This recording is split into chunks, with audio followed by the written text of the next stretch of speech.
Have you ever tried to squat in 50 centimeters of water at 1 degree Celsius? Your knees drive into the sand while your shoulders stay dry. The water doesn't come up to meet you. It just stays there, shallow, freezing, and indifferent. And you're already cold, already in, already past the point of turning back. And there is only one way down. I have cold plunged hundreds of times, and it does not happen so often when I have to lie down in water. And let me tell you, today is going to be challenging. Before I continue, this channel lives in cold water, Denmark, Scandinavia.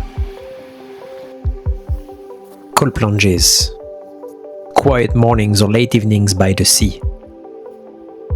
Nothing about protocols or performance data. Just the sea, the cold, and whatever happens after. Welcome.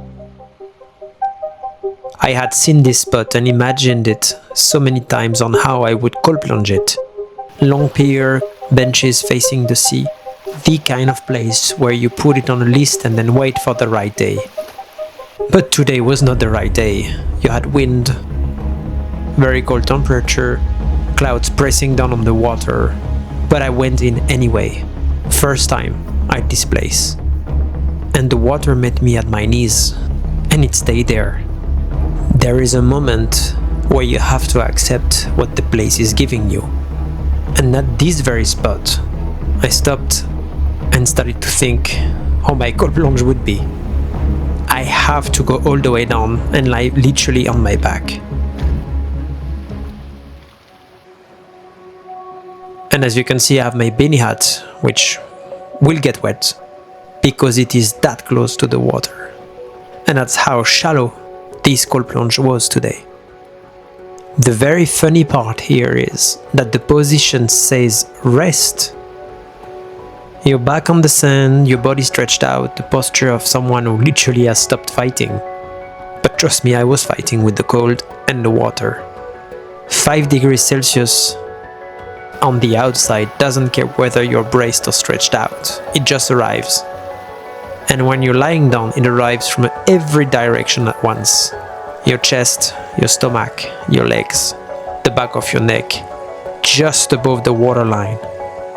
And back to my initial question, if you were to squat, you would have to be compact, you can control what touches the water, your core can stay tight, your breathing has a rhythm.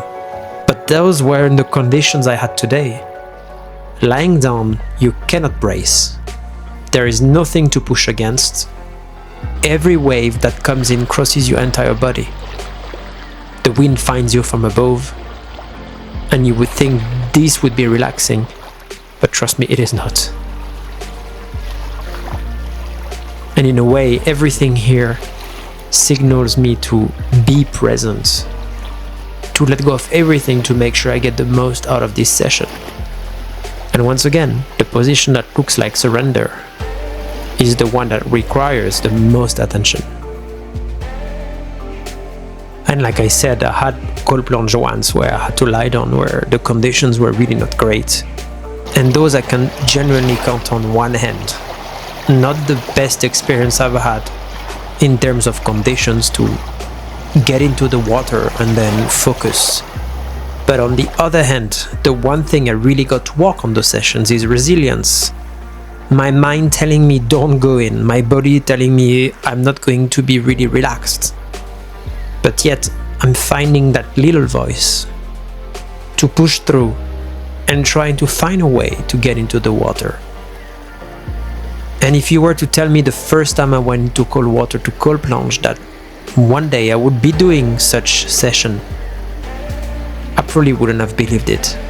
But because I went back and tried and didn't let the weather and the conditions impact me, that I managed today to have this type of experience, which I will call a success. Even though from the outside does not look like any successful session. And there is something about seeing a place at its worst first.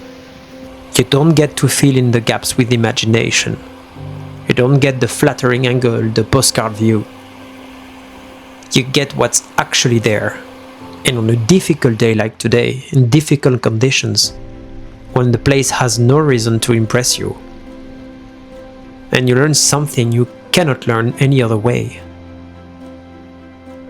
And this spot really helped me. Not because it was easy. It was the opposite. But because when I lay down in 50 centimeters of freezing water, with the wind pushing and the waves crossing my chest, I was exactly where I was supposed to be. And I already know, when I will come back here under clear sky and flat water, it won't feel like the same place.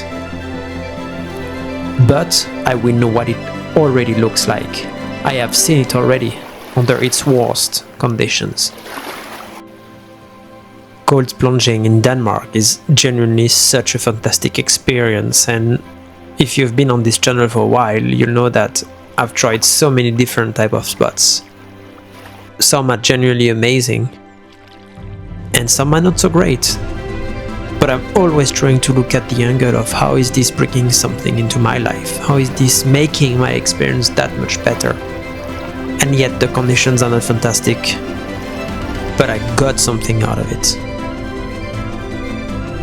And if you ever get to experience places with a bad weather, whether you're on holidays, just think, what if I was to come back? How would that feel?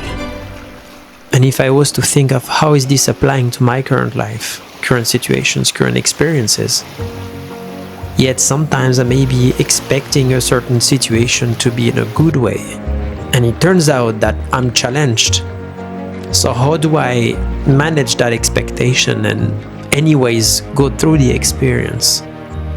And I think this session has taught me that it doesn't matter, you will always get to experience it another way, but just fight through. Don't let the bad conditions affect how you should experience it. By the way, I'm just an ordinary guy who really happens to love the cold and water. Thank you for watching, and see you in the next episode.